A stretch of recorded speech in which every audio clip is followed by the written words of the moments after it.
بسم اللہ الرحمن الرحیم۔ دوستو، آپ دیکھ رہے ہیں طلوع آشنائی۔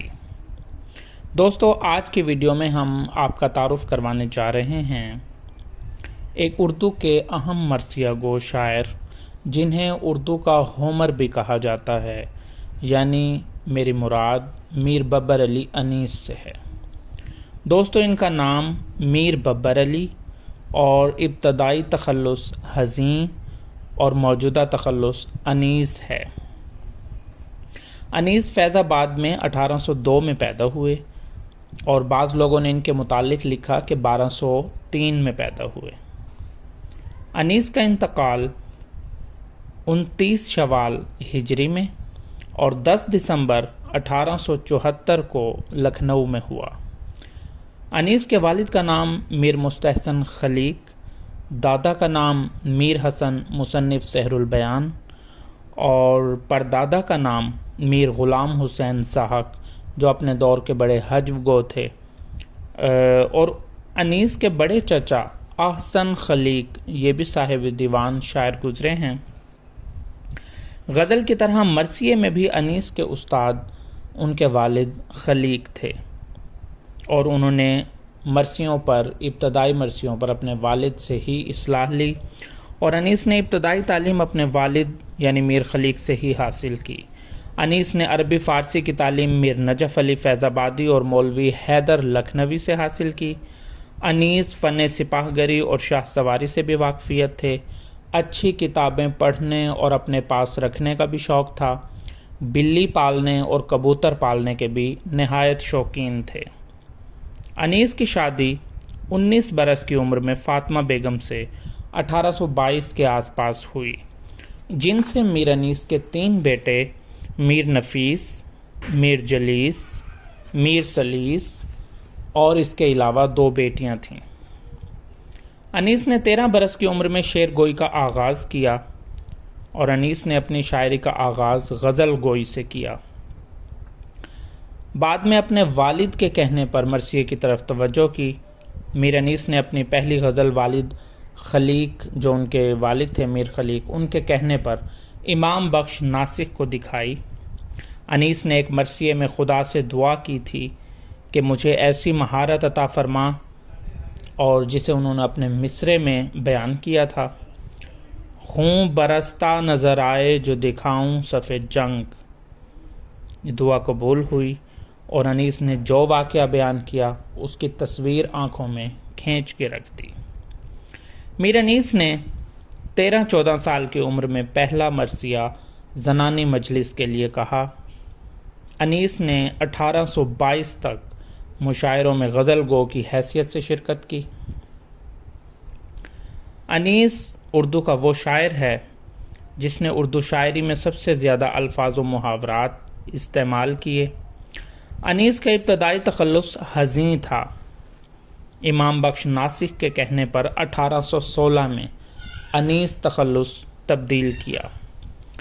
ہوا یوں کہ 1816 میں اپنے والد خلیق اور ناسک کے سامنے انیس نے جب مطلع پڑھا، مطلع یہ تھا: کھلا باعث یہ اس بے درد کے آنسو نکلنے کا، تو ناسک نے بہت تعریف کی، ساتھ ہی یہ بھی کہا کہ ان کا تخلص حزیں کے بجائے کچھ اور بہتر ہے۔ اس پر خلیق نے کہا کہ آپ ہی تجویز کر دیجئے، تو ناسک نے انیس کا تخلص تجویز کیا۔ تب سے میر ببر علی حزیں میر ببر علی انیس بن گئے۔ انیس نے فیض آباد کے ایک رئیس مرزا سیدو کے یہاں مجلس میں پہل اپنا کہا ہوا سلام سنایا۔ انیس کم خوراک تھے۔ انتقال سے 10-12 برس پہلے انہیں ہاضمے کی شکایت ہوئی تھی، جس کے باعث رات کا کھانا انہوں نے ترک کر دیا تھا، چند بادام رگڑ کر پی لیتے تھے۔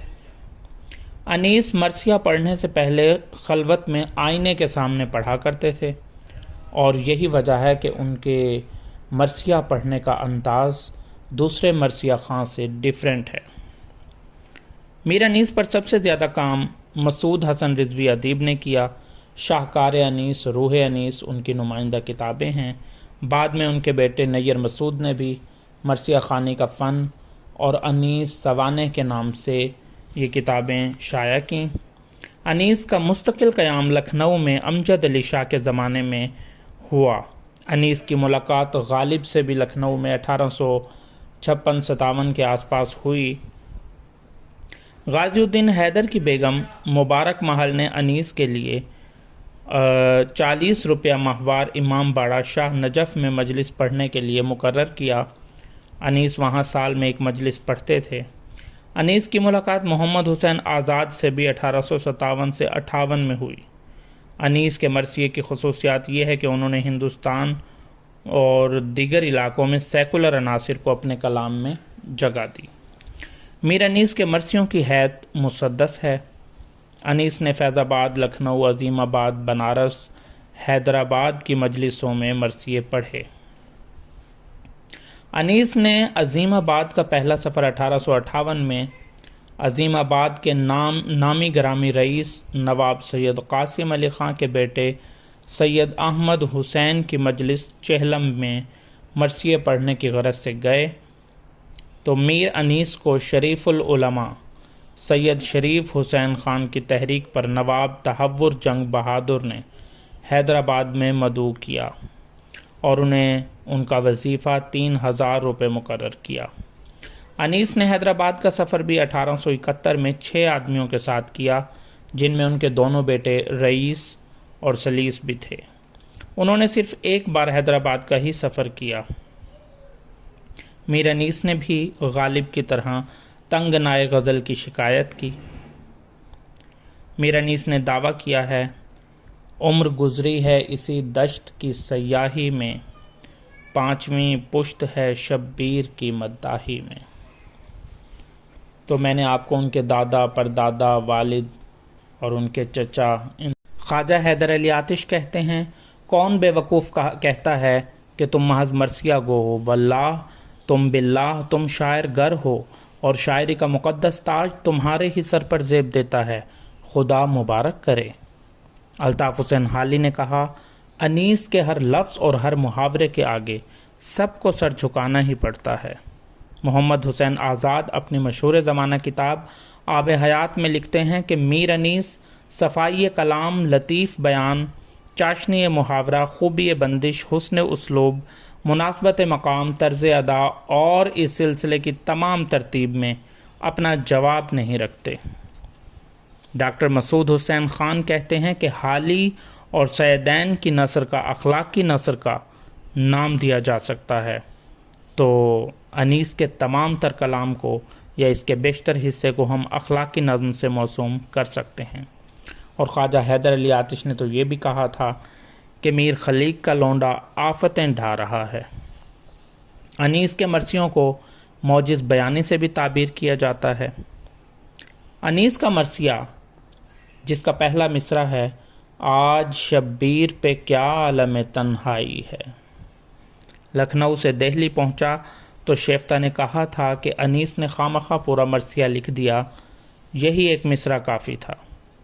اردو کے نامور نثر نگار عبدالحلیم شرر کہتے ہیں کہ میر انیس نے مرثیہ گوئی کے ساتھ مرثیہ خوانی کو بھی ایک فن بنا دیا ہے۔ تو ناظرین، آپ نے ہماری اس ویڈیو میں اردو کے اہم مرثیہ گو، اردو کے ہومر میر ببر علی انیس کا تعارف دیکھا، اور آپ اگلی ہماری ویڈیو میں مرزا دبیر کا تعارف دیکھیں گے، اور مرزا دبیر کے تعارف کے لیے آپ دیکھتے رہیے طلوع آشنائی۔